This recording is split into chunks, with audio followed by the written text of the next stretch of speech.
communication zany a dia anatin'ny filière communication misy parcours journalisme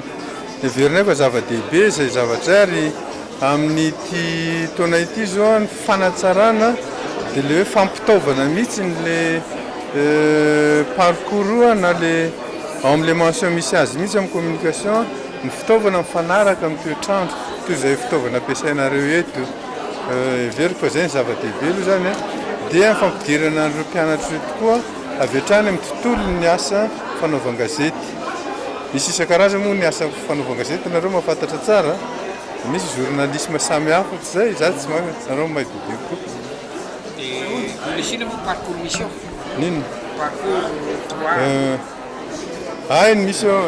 mention mention nga mandesatsika mention misy droit et sciences politiques misy gestion misy économie et sciences de développement misy communication favolazako dia misy informatique et électronique ary misy sciences de la santé ary akoatr'izay misy an'ilay hoe MBS na Madagascar Business School zay fiaraha-miasa amin'ny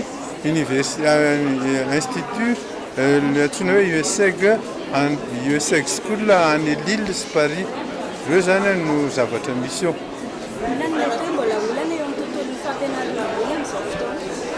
ny olana dia rahantsika miainy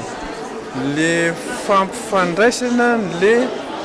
tontolon'ny fampianarana amin'ny tontolon'ny fiarina amin'ny tontolon'ny asa zany hoe tokony isy zany efa everako azy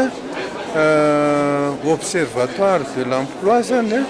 miara-miasa amin'ny université ny tompony andraikitra amin'ny fampianarana ambaratonga ambony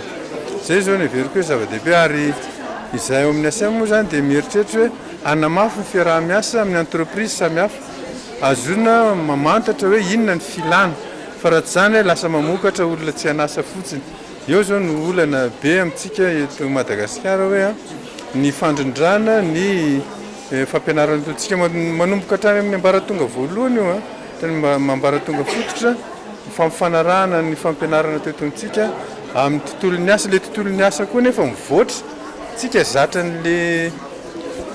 rafitra taloha le tsy mihetsika azonareo zao le rafitra dia iny foana fa tsika tokony iova mihitsy ny fomba fijery zany hoe ampifanarahana ny fivoarany politika ara-toekarena eto Madagasikara ny firafitra ny fanabeazana eto Madagasikara eo le olana zany miandro ny tompony andraikitra vaovao sika amin'izay lafiny zay zany hoe mbola tsy navahan'izay olona zay reo tompony andraikitra teo afeveriko azy mbola tsy voavaha zay aloha fa zay koa mora mpitenenana tsy misy hoe famezatsiny fa sarotra dia sarotra manatanteraka an'izay na dia ny firenena mandrosotra Frantsa azy dia sahirana amin'izay lafin'izay azonareo andro zao misy hoe telo hetsy angamba ny tanora frantsay tsy mahazo asa azonareo le izy tsy mora miteny hoe zao fa zay nge amin'ity raharam-pirenena ity izy mora le miteny fa le manatanteraka azy kosa aloha sarotra le izy fa nefa tsy maintsy miroso amin'izany sika na izany azy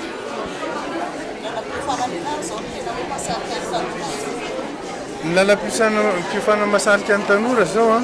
dia ny resaka fitantanana gestion ny resaka droit reo zany fajerentsika ny effectif ampianatra amin'ny université rehetra io na université mpanjakana na université tsy miankina amin'ny fanjakana reo ny masarika azy dia ny zavatra ohatrany ny antony dia tsotra fotsiny hoe tsy ampy le fampahafantarana an'le tontolon'le asa azonareo tsy ampy le izy dia eo zany tokony hoe amin'ny fanomezana habilitation ohatra amin'ny fanjakana tokony hijerika hoe inona le sehatra hanomezana habilitation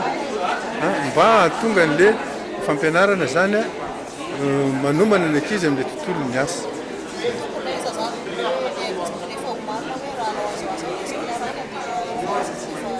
tsy azo tsara izy io raha ny tena izy ny ankizy iny hatrany am-piandohana any na mbola kely azy dia tokony anontaniny inona ny ataonao rehefa lehibe azonareo zany hoe io zany tokony kolotsaina iaina amin'ny tanora mihitsy ny fahafantarana tontolo misy azy nao amin'ny faritra misy azy nao amin'ny tanàna misy azy raha ohatra zao any amin'ny faritra misy fitrandrahana renakibony tany ny mpianatra any na any amin'ny ambaratonga fototra aza tokony hafantatra n'le izy olona mitrandraka eo amin'ny tanànany io dia tsy fantany akory iny ny ataon'ireo olon'ireo azonareo zany hoe io zany hoe kolotsaina tokony iainan'ny zaza malagasy hatrany am-piandohana any azonareo manomboka eo amin'ny tanàna misy azy eo amin'ny faritra misy azy sy ny zava-misy eto amin'ny firenena ary tokony omena an'izay fahalalana izay izy ary ny fampianarana koa tokony eto mifanaraka amin'izay azonareo le izy isan'ny mampahantsy ny firenena tompoko ny fito servo ovy mampanabeana mba manana paikady ao anatin'ny siantsy fanabeazana marina zany satria ny mampalahelo moa zany a dia hoe ny akamaroany ny ankizy zany rehefa mavita fianarana any velany any izy a dia ataontsika hoe mirona bebe koa amin'ny fitadiavana asa any zay le lazainao zany dia inona ny ataon'ny mpanabe amin'izay lafin'izay io a tsy misy afa-tsy ny fitaizanany tanora aloha zany a